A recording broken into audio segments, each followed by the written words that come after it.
আসসালামু আলাইকুম। আপনাদের মাঝে একটা কথা বলার জন্য আসছি। সেটা হচ্ছে, এখন দেশের অবস্থা ভালো না।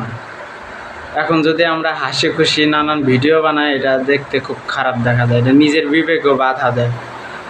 এই জন্য তেমন ভালো ভিডিও বানাইতেছি না। এখন ইন্ডিয়া যেভাবে আমাদের উপর অত্যাচার চালাইতেছে, সেটা সহ্য করার মতো না। আমাদের কিভাবে পানি ছেড়ে লাখ লাখ মানুষ কিভাবে কষ্ট দিতেছে। এখন এটা থেকে বাঁচার উপায় আপাতত আমাদের যার যেরকম সামর্থ্য আছে আমরা চেষ্টা করব বন্যায় যারা কষ্টে আছে তাদের সাহায্য করার জন্য।